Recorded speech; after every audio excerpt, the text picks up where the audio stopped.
Let's do this. Cult of Hockey podcast by the faithful for the faithful.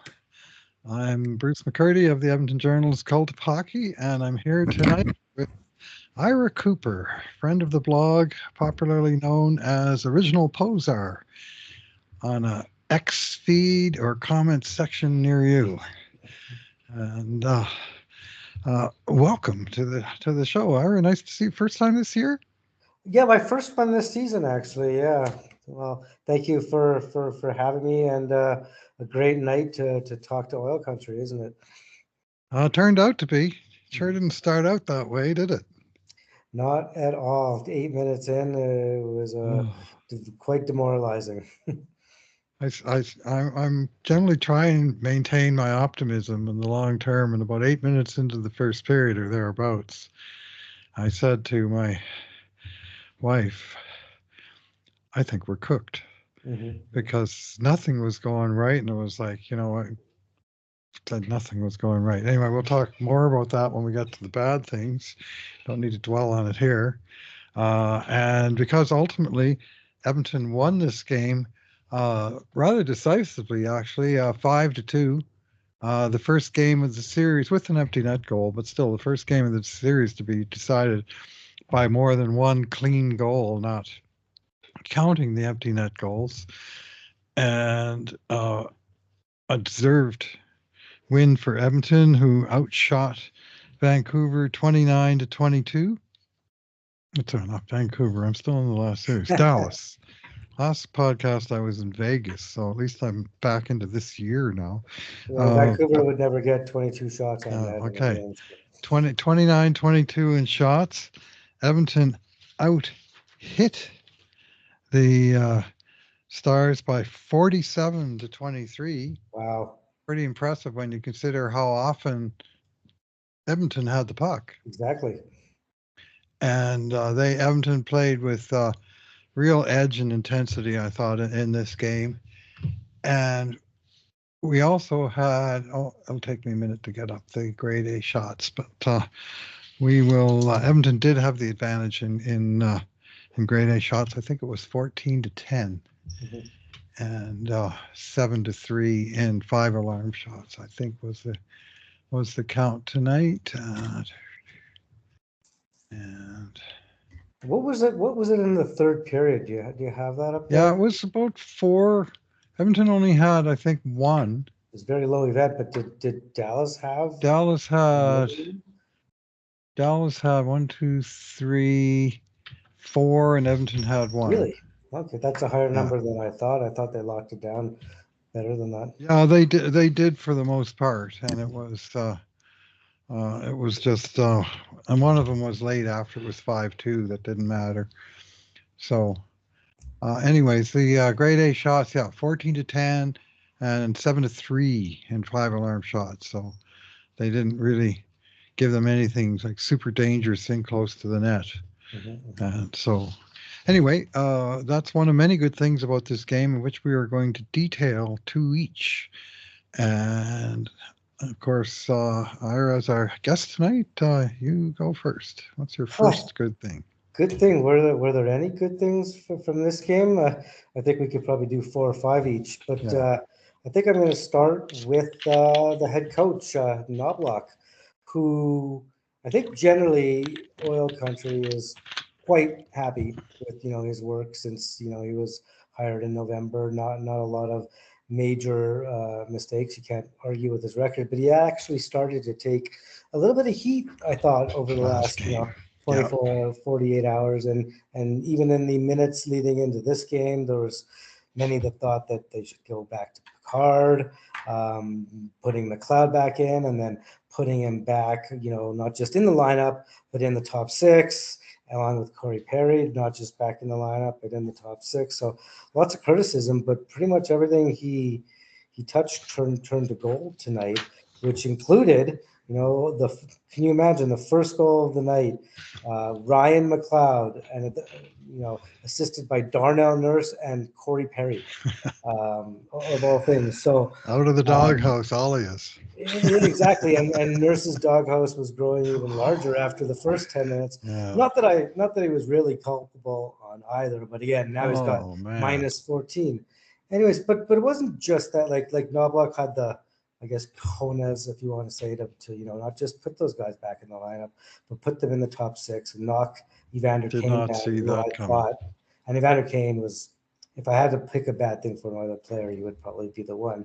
But everything worked well. The first line's the first line. That second line had a lot of speed and momentum, and the bottom six did their thing. But there was also some in-game adjustments, I believe.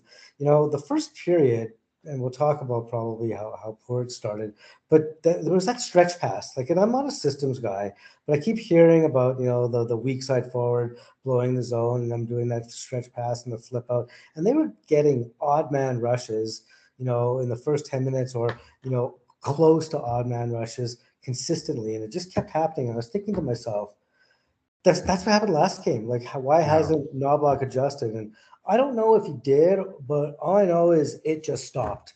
In the second period, we didn't see any of that. Maybe it's because the Oilers changed up their forward system, their forward-checking system, and were able to get on their D faster or whatnot. But I thought there were some in-game adjustments there. And even in the third period, where as good as Oilers were in the second, I actually thought that their third period was one of the best in the playoffs. That clock was just ticking and ticking and ticking. They were giving nothing up. They were staying aggressive, but making sure that they were always on the right side of the puck, getting pucks out. He shortened the bench a little bit, but he took guys like did Evander Kane play in the last 10, 15 minutes? He shortened the bench the right way. He put the people that were going, the people that were going to make the safe play. He did not pull Stuart Skinner after letting in 2 goals in the first. Well, obviously the first shot, I can't remember 3 exactly. shots. Yeah, the first one was 58 seconds. And the second one was 5:29. Exactly. And then they didn't get a third one. Yeah. So I'm going to go with, I don't like to call him Coach K. I know Dave does, but because I'm taking Dave's spot, I'll go with Coach K for my first pick. Yeah, that nickname describes a completely different coach in my experience. But different sport. Anyway, different sport, different coach. Anyway, but yeah, I mean, he does have KK in his name. Don't want to give him one more K either, particularly. So, anyways, it was a good night for Knobloch. As happened in Game 6 and 7 of the Vancouver series, the key changes that he made all seemed to pay off. Mm-hmm. And as you say, on that critical first goal that turned the game, legit turned the game, because the biggest goal of the year. 100%. Edmonton tied it soon thereafter, and that 2-0. And I was saying, last game was the first game all playoffs that Ottinger was given in 3 goals on a road game, and here we are down 2-0. 5 minutes into the game, looks like a mountain. Mm-hmm. And so getting one as quick as they did, and especially, of course, when they put the second one in on top of that, was a huge turning point in Edmonton's favor. And I'm going to say one more speculative thing on the coaching. We got to assume that part of the reason McLeod was sat was just not going to the hard areas, not taking the puck to the front of the net. So I know for a fact, I can't remember where I read it, that that Coach and McLeod had a 2-3 minute conversation on the ice at skate. Where did McLeod score that goal? Right from the front of the net, where he was stationary, and he took his time and he buried Fished it out and roofed it. Yeah. Not sure if he would have been in that spot 48 hours ago. So. Yeah, no, and when he got there, he was calm enough to, not just shove it back into his pad on the ice, but pull it out, give himself a little space, and calmly flip it upstairs. And very nice finish, and nice to see that hockey smile of McLeod after they said first goal in 29 games or something. Like, he had a long zeros at the end of the season, and then 14 playoff games with no points. Yeah, Never mind, no goals, no points. I think it was March was his last goal, and Yeah, last playoff goal. He didn't score one last 2 year. years So, ago yeah, in the Calgary series. Mm-hmm. Does it count if you score against Markstrom? That's just a game. No, I guess it was in the Colorado series. The Colorado series. Yeah. So, anyways, it was. I think they said conference final. Now that I think about it. Mm-hmm. So, well, I'm going to go with good things. I'm going to cheat slightly and take a pair of marginally related goals that permanently turned the game in Edmonton's favor after they tied it up 2-2 with your first and second good thing. So I'll leave those alone. And it stayed 2-2 for basically 20 minutes and deep into the second period. And that was when Derek Ryan took a bit of a ticky-tack penalty in the Edmonton defensive zone. It was a weird game that way. The penalties were ticky-tack, and the stuff they let go was sort of, well. We'll talk about that. Anyway, yeah, we'll talk about that in a little bit. But anyway, that one was, and so Henrique had to come out to take Ryan's spot on the first unit to win the face-off, and they just got the job done. They got, I think, no shots against. The Dallas had one shot on their 2 power plays, and it was sort of halfway through the second power play in the third period. They were just all over him like buzzsaws. Mm-hmm. And then after about a minute and a half of ferociously penalty killing and getting the puck down and getting in the way and winning battles and races, there was a shot from the point that hit a Dallas guy in front and it bounced into the slot, and Connor Brown jumped on the rebound and just turned and took it up the ice on the sprint, and he was joined. I think Matthias Janmark had a bit of a head start originally, and he had to time it right that when he hit the blue line, he wasn't offside, but he did that, and then he went pell-mell for the front of the net. Darnell Nurse came up the middle of the ice too to join the rush, make a hard charge on goal, and Brown made a real nice pass across the face of the net. Nurse lifted the stick of the guy that might have checked it and actually flipped the stick out of his hands, and that could have been called, and that would have been a game changer because that would have been a 2-man advantage and no goal for Edmonton. Mm-hmm. But instead, the pass got through to Matthias Janmark, and he did what Matthias Janmark almost never does and buried it. Yeah. And that turns out to be the game winner, 3-2. First star, Matthias Janmark scores. Did he shorthand? He got the first star, second star McDavid, third star McLeod. Oh, wow. And anyway, Janmark buried that, and the place erupted, of course. Mm-hmm. Then the second shoe fell. Once they finished killing that penalty, they did the typical Edmonton power move that goes back, I think, to Dave Tippett at least, of after the penalty is over, coming out with your heavyweights, McDavid, Draisaitl, and Hyman, and guess who scores the goal on the immediate shift right after the power play? Draisaitl from Hyman and McDavid. And it was a terrific passing play with Draisaitl doing a give and go with Hyman and taking the return pass open in the slot and just burying a great shot just inside the right goal post, overpowering Ottinger. So that was 51 seconds later, 14:31 and 15:22, and the game went from 2-2 and Edmonton killing a penalty and sort of in jeopardy to 4-2 for Edmonton, just by the penalty kill doing their job with a bonus goal, and then the post penalty kill power unit coming in and doing their job, and that was essentially the hockey game. I mean, Edmonton had to protect the lead, obviously, not something they've been real perfect at doing. But I think the game really turned with those two rapid goals, and it sounded like the Rogers Place was very loud indeed for each of those goals. And I've been in the building enough times to know that the excitement that builds when the team scores multiple goals in rapid succession, and you could just sense that coming through. The place was rocking. Yeah, momentum is a crazy thing, isn't it, in hockey? So for Draisaitl, he scored the first goal of the series, and otherwise he had no points. So it's games 2, games 3. So he was a guy. Obviously, he was never going to be a guy who was benched, but he was a guy who needed a bounce back game, just as Perry and McLeod and a couple other guys that were in the lineup did. Draisaitl, he's for Edmonton to be at their best, they need Leon at his best, and I think that's what they got tonight. Yeah.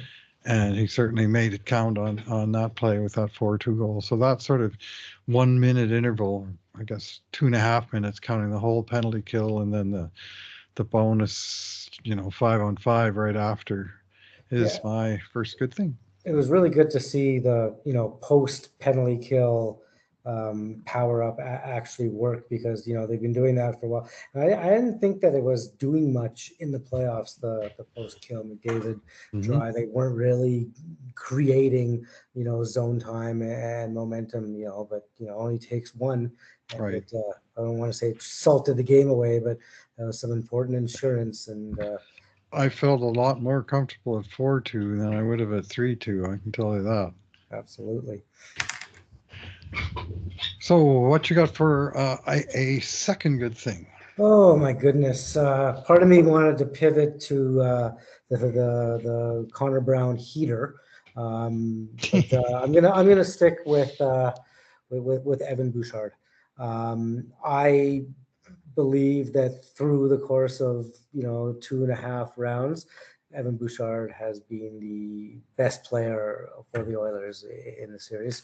Obviously, when Leon was on his heater in the first round, you have an argument that he was playing the best, but Bouch has been consistent through the entire playoffs, and both McDavid and Dryden had their ups and downs a little bit. And just that first period, even though the Oilers came out super flat for about 7-8 minutes and put themselves down 2-0.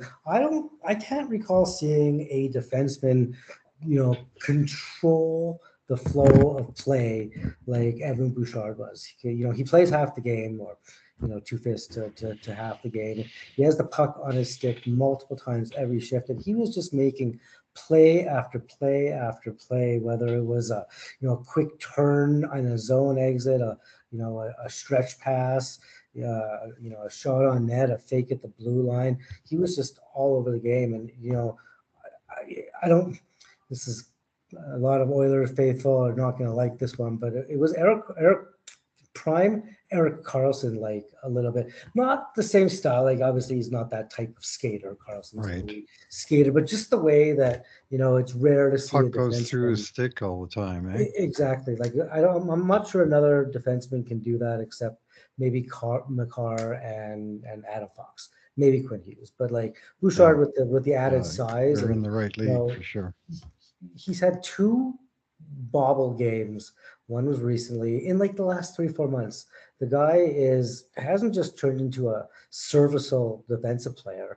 I think he's bordering on like a very good plus defensive player. He's very good on zone entry defenses. He's got a great stick at the blue line, and he often turns defending the zone entry into an offensive chance the other way. And just right now, his puck retrieval and ability to move the puck out of the zone is exceptional. It's funny because I was looking at the numbers after the first period, and after the first period of the prior couple of games, Bouchard was like, I think in both of the last 2 games, he was on the ice for 8-0 shots after the first period, like in both of them. And in this game, it was like 5-4 or something like that, which to me, I thought it was absolutely dominant. So there's so many good things, but it's tonight and the way that he just can control the pace of the game, and you add that on to what he's done through the entire playoffs. And of course that goal, like that, even without the goal, he was gonna be. I was thinking about making him a good thing before he slammed home that goal, looking like Zach Hyman right in front of the net. I'm not sure That's I've what I ever thought it seen him was at score. first. I thought right-handed guy, dark beard, slams it in like he's done it before. That's got to be Hyman. But Yeah, the difference is Hyman had actually Bouchard. made the play outside the blue line, and when they zeroed in, hey, it's Bush. What's Yeah, he what doing about? up there? Do you remember that? Do you recall? I think it was in the second period. I think it was right after they scored the 2 goals you talked about. He made a stretch pass, which was basically from the goal line beside Skinner to the far blue line. I think Yeah. it was to Hyman. Was that one touch to? Oh no, it was dry, and then the one touch to Hyman that scored. But that was a 3-zone pass, and he didn't take his time. He just whipped it Deadly right, pass. literally right on the stick. So Evan Bouchard, and I don't care. I shouldn't say I don't care. I care about everything, but he's going to get paid. I don't care right now. He's potentially the best value contract in the league right now and next year, and that includes Leon Draisaitl. So Bingo. This is the one part you never, ever, ever hear about when you hear folks complaining about the fact that the Oilers didn't lock up Bouchard long term. That's really going to cost them and it is. it is. But in the meantime, 2 years of a fantastic bargain contract. I might not. I don't think I'm exaggerating when I say best non-ELC bargain contract value. Like maybe Zach Hyman, but like there's probably a few. He's right there. But like he's got to be right there. He's that good. He's a lock for the Mm-hmm. Olympic team if next season goes anything. He's a lock for the 4 nations. But so he's going to be a headache for the next GM in terms of trying to work out the payroll, and hopefully the cap goes up 2 times in the meantime, and they have room to make it happen. But for now, is he ever delivering ginormous bang for the buck? mm-hmm. So that's a very good choice. Uh, yeah, I guess I already got a good thing, don't I? I'll go with. Yeah, I'll default to McDavid, who I thought had a really fine game with 3 assists in the end. They wound up even giving him one on the Ekholm empty net goal. I guess he was the one that chiseled the puck over there. And I just liked his intensity, and I liked his two-way intensity, and some of the calmness and smarts that he showed.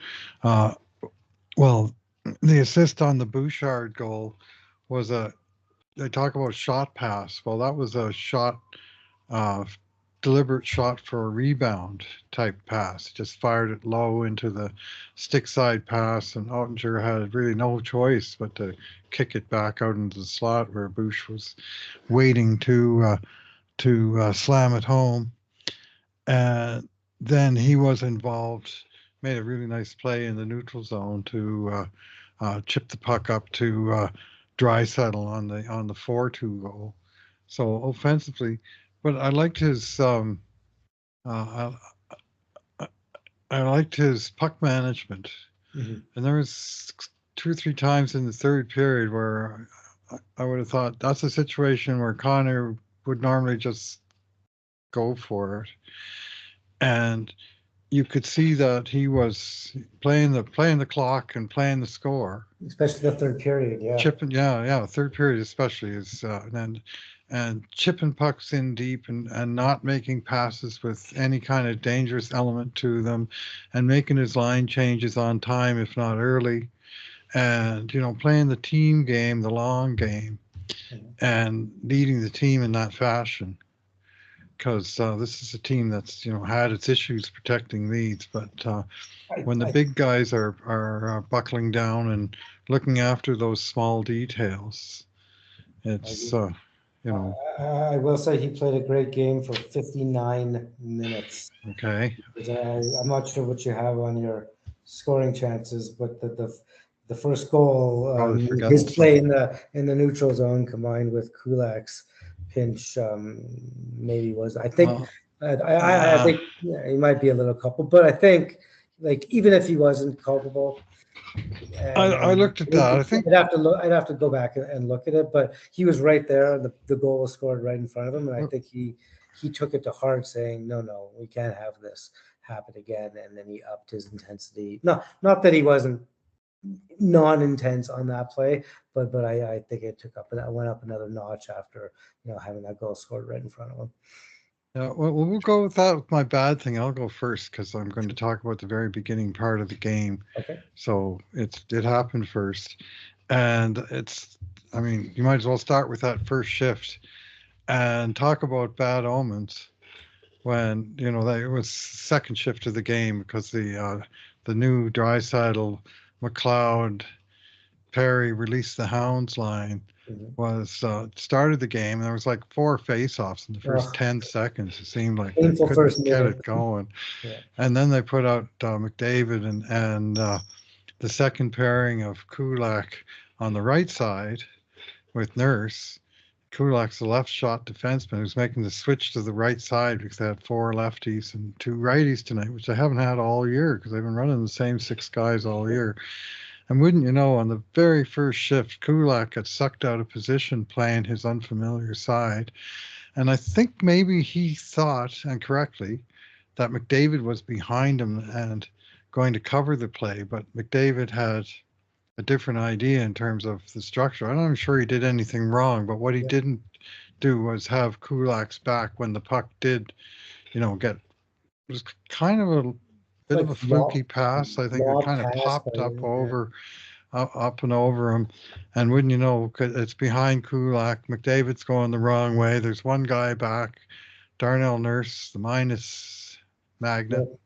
yeah, 14 now. So although Oh, he's maybe back up to 12, did but he he get one was, back? He got a yeah, couple he got points. one back. Anyway, I'll talk a bit more about him in a minute. What did happen was that Wyatt Johnston, Oh, the number 23 overall draft pick from 2021, that some Oilers fans think should have landed here. Uh, he, he went in and absolutely buried a perfect shot past Skinner.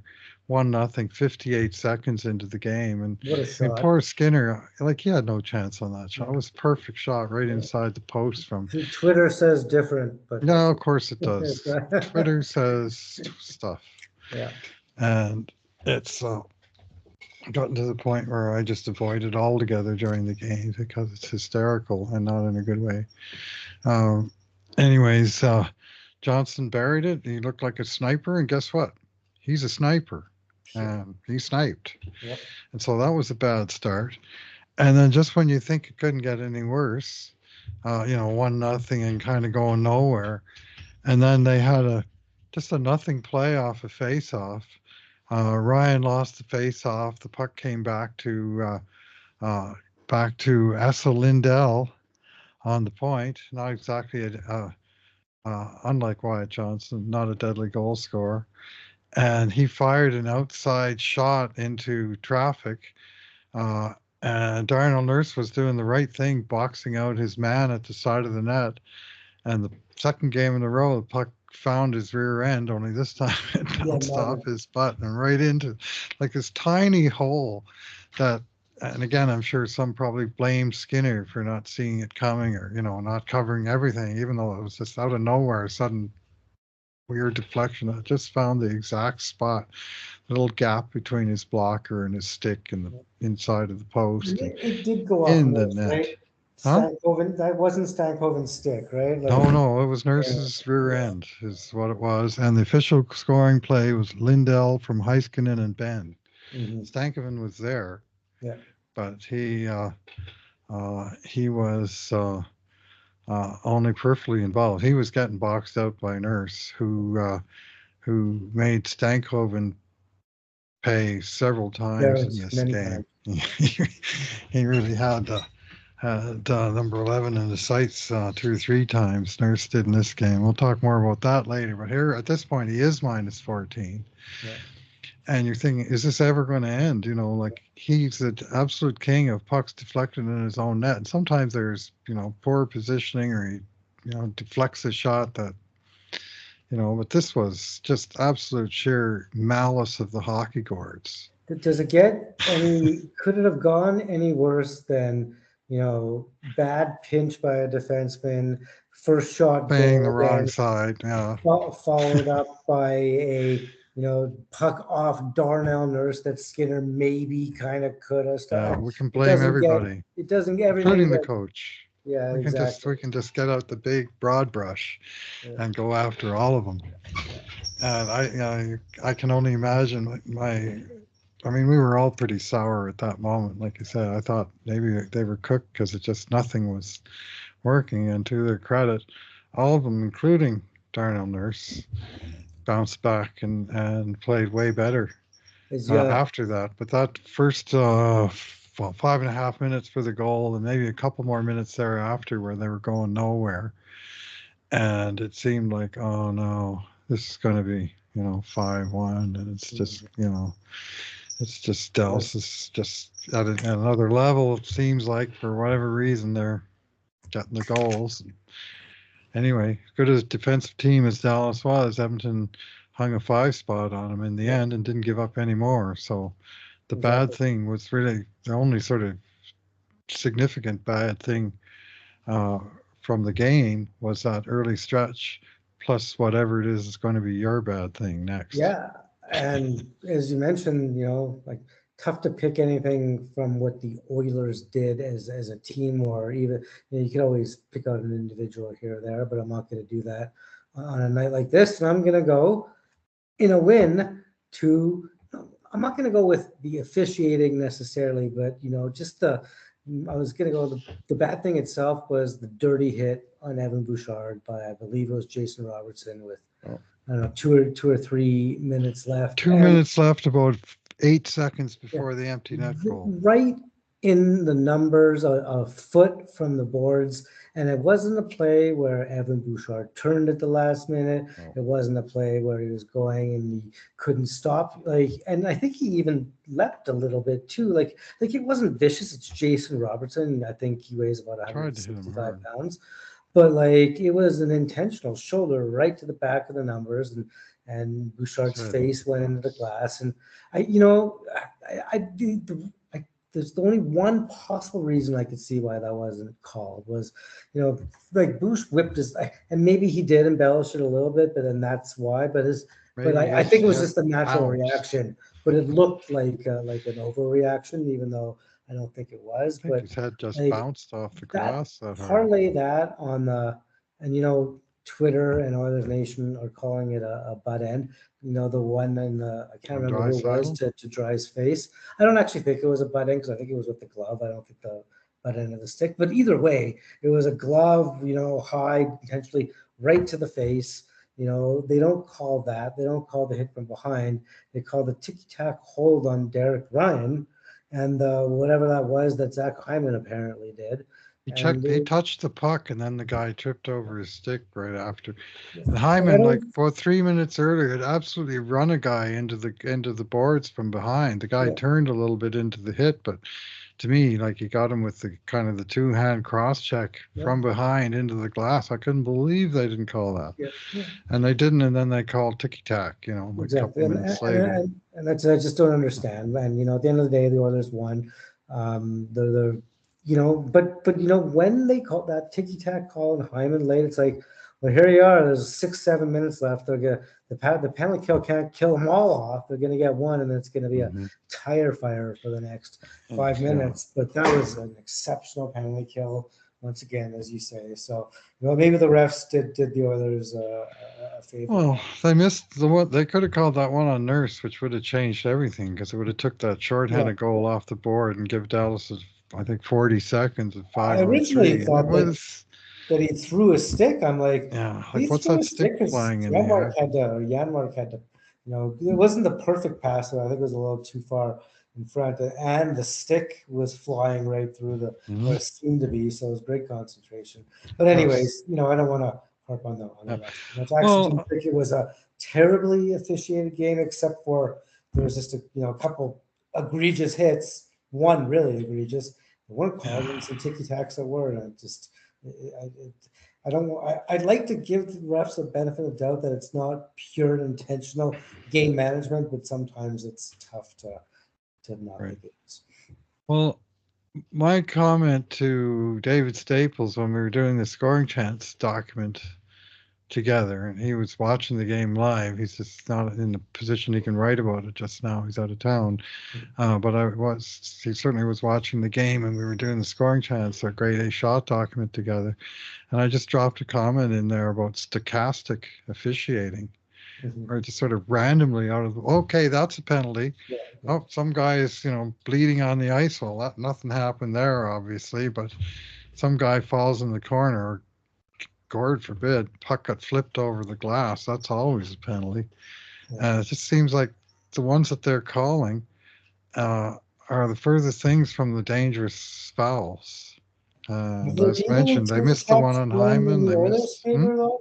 I know. I I don't. know. I don't want to I'm say not it's. saying there's any favor. I'm just saying tonight the penalties they called were pretty marginal, and the ones that they missed were sort of, how'd you miss that?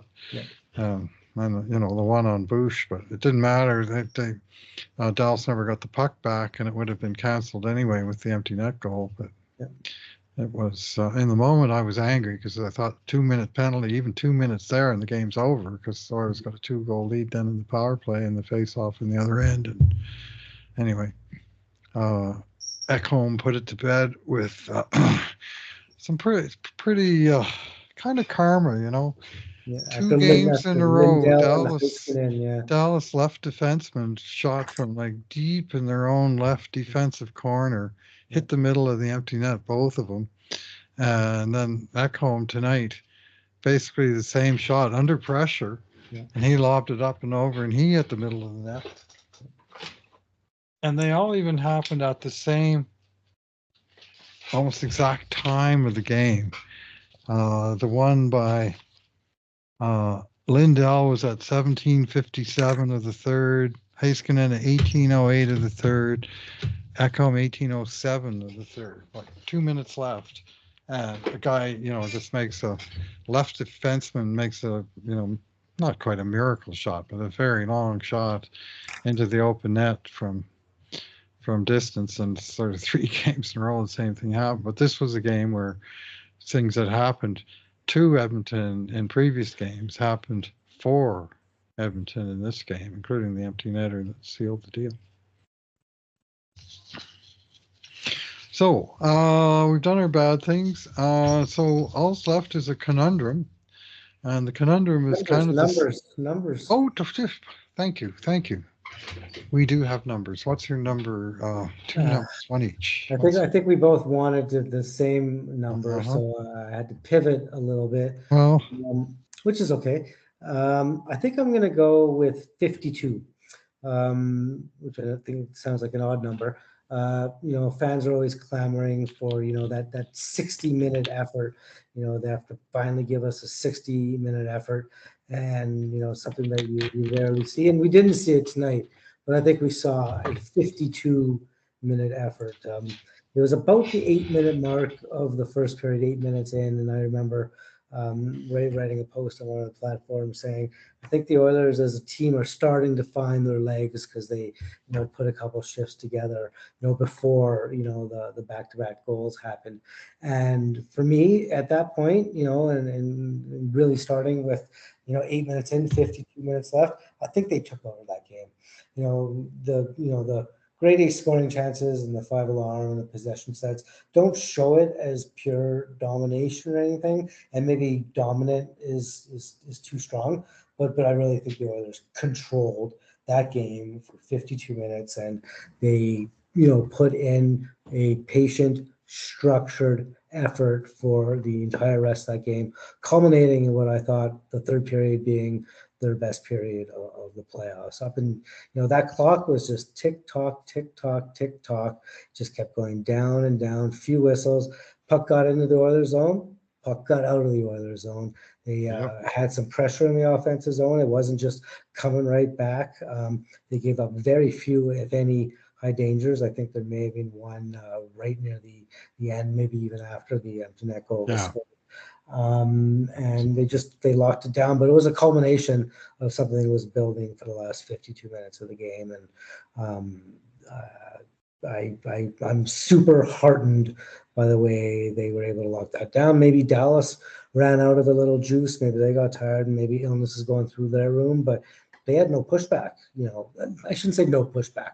Any pushback they had was short-lived. They, a shift here or half a shift there, and the Oilers they never got to sustain anything, and that had to do with the Oilers. Right. Well, I'm going to go with the number we both wanted, which is the one that absolutely jumped off the event summary at me. This is 12. Yeah. And that's the number of hits credited to a single player, Darnell Nurse of the Edmonton Oilers, who played a very angry game tonight, I would have to say. Ferocious. Let's call it ferocious game. Started his anger this morning. He was, yeah. He's been under the microscope for obvious reasons. I wrote a post myself about his poor goals for and against numbers during the playoffs, which it's been all over the place. You can read almost any blog and you'll read an article angering on a subject one way or another. And some even thought he should be the one to come out.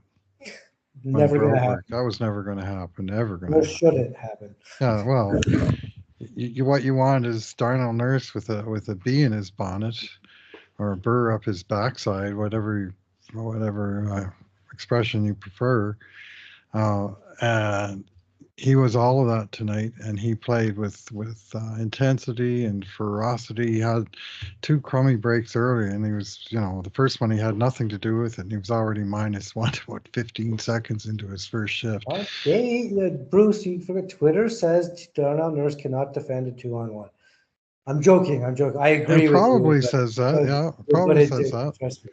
Yeah, and anyway, on the second goal, it bounced off him, and in again, I didn't really see a whole lot of fault there. Like, he was boxing his guy out, and he was able to, after that rotten start, in addition to everything else that's been kind of going against this guy, he was able to fight back and out of it, and he did it by playing an extremely hard physical game of hockey with 12 hits, including several of type punishing. He really crushed Stankoven with one hard but clean hit, and he hit that same guy who, was not a big guy, but it's not like Nurse is picking on little guys. It's just he was picking on white sweaters, and that was one of them that was buzzing around his territory on the regular, and he made him pay, and he made a few guys pay, and he also had 3 block shots in addition to that, and I thought a stronger defensive game. I thought he was skating better than I've seen him skate for a while. So anyway, whatever that burr in his backside was driving him throughout this game, and he was a positive force for the Oilers, which is not something that I've been able to say about Darnell all that often during the playoffs. But tonight he led the team in the physicality department, and as mentioned earlier, Oilers had 47 to 23, so double the hits, and half of that 24 plus 24 margin was that one player just dishing them out all night long. And he only played 19 minutes and 19 seconds. Like, he's not playing the 25-minute games that he used to, or even I think the highest 20 many nights. Even Bush and Ekholm were only up to 22, 23. So 24 for Ekholm, and not much? one forward even got to 20. So it was really well which is great. distributed. They played a 4-line game, and 3 in particular. Ryan didn't play a whole lot,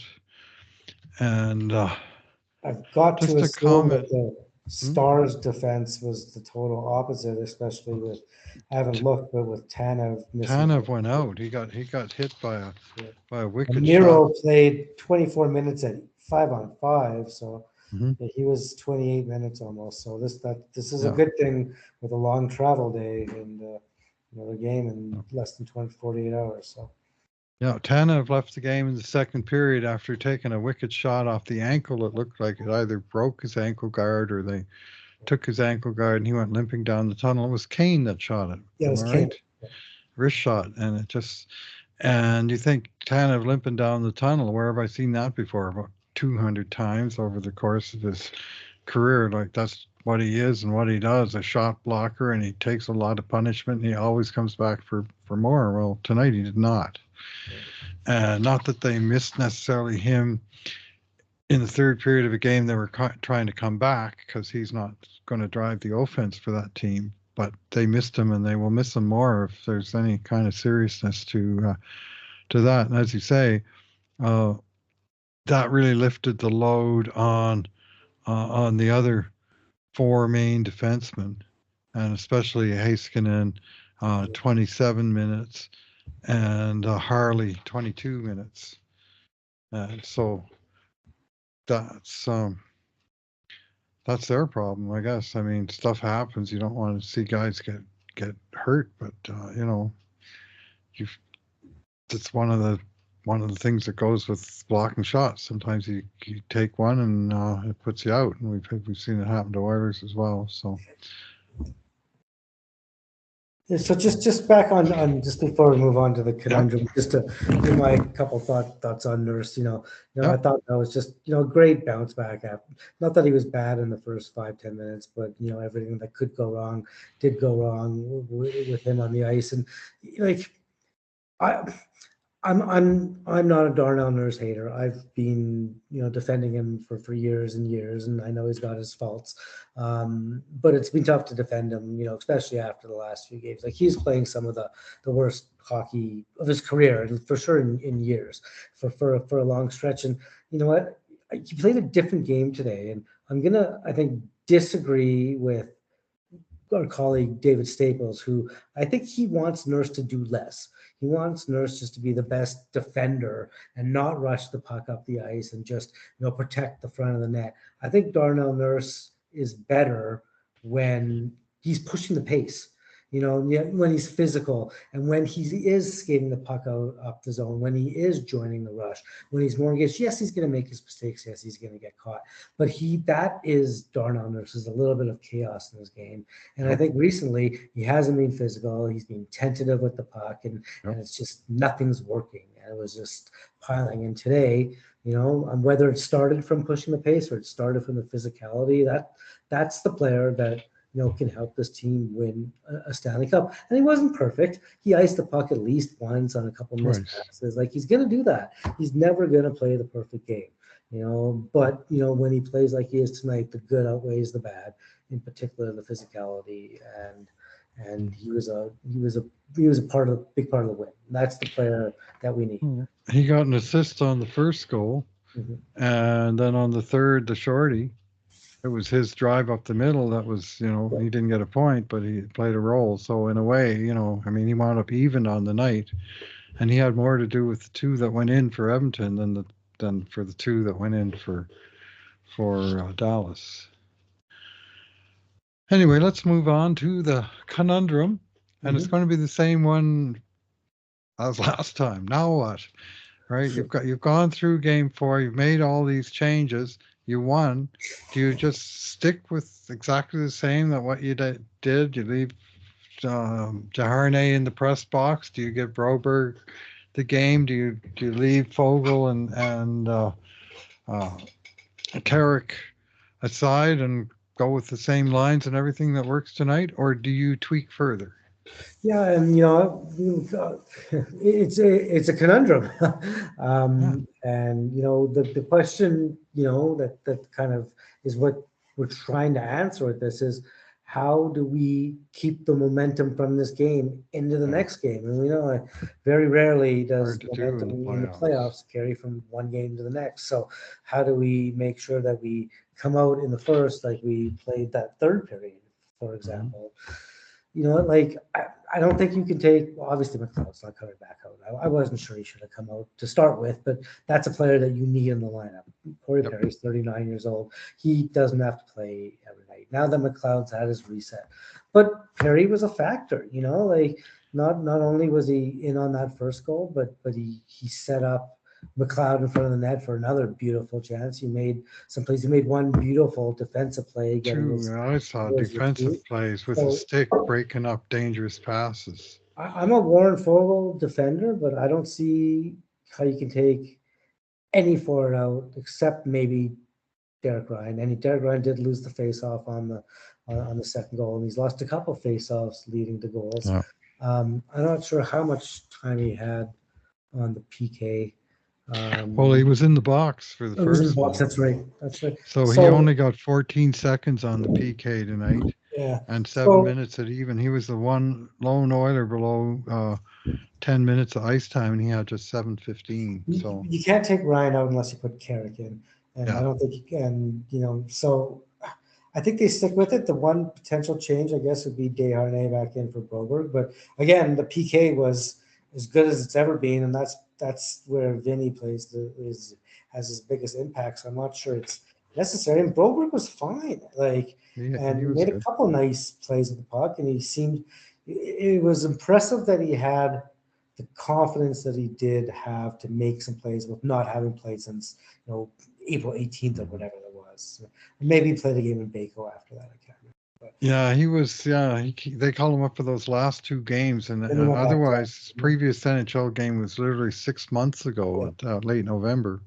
So And I subject to was, bumps and bruises, I think you run it back. And one other thing, going back on that, just reminded me talking about Coach K. Um, Shout out to Mr. Staples.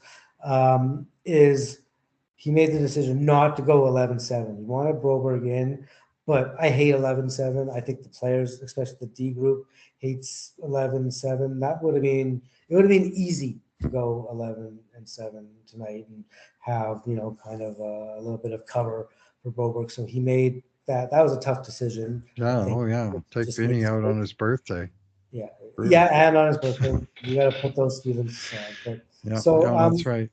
I subject to bumps and bruises or anybody getting sick or anything, I think you got to run it back because I would put Fogel in for Ryan maybe, but you can't have both Ryan and Carrick out. You got to have a right shot face off guy. So Right. Anyway, Broberg, the thing I watch for with him is, does he look like a deer in the headlights? I thought maybe yeah, he might come out and have that look yeah, in his eye, you and got he the did puck. not. Yeah, And he made several nice plays on the puck. He's got a few things going for him. Of course, the great mobility that he has, but he's such a long, lean fellow, and he's got a really good stick, and he can get his stick into places that he's over there, but his blade of his stick is over here, mhm. flicking the puck away from somebody and chipping it into a safe place or to a teammate. Had a few of those. Couple times he got beat in close to the net. One of the better Dallas forwards made a cut inside, sort of into his triangle, and let fly with a shot that Skinner had to deal with. But uh, it wasn't that dangerous. And you don't expect a perfect game really from any defenseman, but he delivered 14 minutes, 14:21 tonight, Oh, that's and never kept five, a right? basically a clean sheet. Yeah, So, yeah, yeah. And I you nailed his game a little bit too. And I watch, as much of the Condors as I can during the year. And I know you watch, I quite a watched bit some, yourself. not as And much as you. he's dominant defenseman he's not just the best D man on the Condors, the D man on the ice. He's the best player in most games, unless Holloway's down there. He's generally the best player. Like, no offense to Ralph Lavoie, who could have some dominant games. And one of his best attributes is his sticking. Like, everybody talks about his feet and his skating, The which are great. stick, He's it's got a really great stick at the blue line, great stick breaking up cycles. on And the boards. one deficiency that I think he still has quite a bit of work to do on is in front of the net. He needs to be a bit stronger and Strength. just but that's all young defensemen. Yeah. That part takes time, right? Look at the Oilers tying up sticks in front of the defensive slot. That's nobody's strong point except for maybe Ekholm. Yeah, well, Ekholm was probably a skinny 22-year-old as well, right? I mean, he's obviously bulked up into a very strong man today, but uh, Broberg still got some filling out to do. Uh, but he's very athletic. Anyway, I liked his game plenty. I thought he responded to the challenge quite well. I'm not surprised in that I did watch him in Bakersfield. And I've been saying he's an NHL player. He's here next year for sure, unless they So decide to move on, in which case he's somewhere else in the NHL for sure next he's year. And he's going to be in the NHL for a few years. yeah. But maybe he's here now. He might be he might be $833,000 on the cap next year because his qualifying offer is actually is Right. 833. So he might be cheaper on the cap. Like we talk about Bouchard being a value Hmm. contract. Obviously, Oh, he's not gonna pop like that, but he's if he's not in the top four or top four capable by the end, like a year from now, I'd be very surprised. Like yeah, I agree. uh, He's he's gonna NHL be caliber now, and he's on the move up, and top four is definitely within he's much more valuable to range. the Oilers than what his cap it's going to be next year and probably the next few years. Good. Um, Got to have some of that. yeah, You see that on Dallas, they got these young guys. yeah, The Dallas guy, I heard him on the radio today and saying, those the Ben and Sagan contracts that were viewed as boat anchors 2 and 3 years ago are less so now because they have young guys that not only, relieve some of the cap pressure, but actually have been combined with Ben and Sagan where they play well together.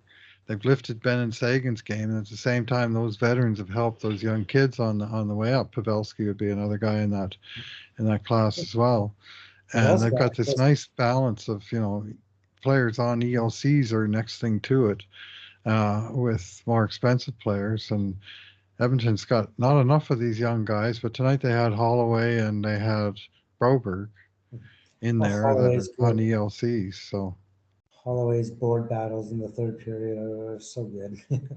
Well, those two are going to be big parts of this team going forward. They're Holloway already kind of starting to be, but those are going to be impact players for a while. So right on. All right. Well, lots of good to talk about tonight. And I don't think we forgot. Did we forget anybody super important? You got the coach. We mentioned McDavid and Drysdale. We talked about almost all the defensemen, penalty killers. yeah. It was a good night all the way around after those 8 minutes. Even Evander Kane, who may have been the weakest skater, had a positive. Well, not that you want anybody Impact, hurt, but he took Tanev out of the game. So. his shot. Yeah, he's got a heavy shot for sure. Anyways, let's leave it there then, Ira, and thank you very much for pinch hitting tonight. And I'm so happy we had a pleasant conversation about a tidy Edmonton win Yes. to share this conversation tonight. So thank you again, Ira. Yeah. Thank you. And thank you everyone for listening. And in the meantime, and in between times, this has been another edition of the Cult of Hockey podcast.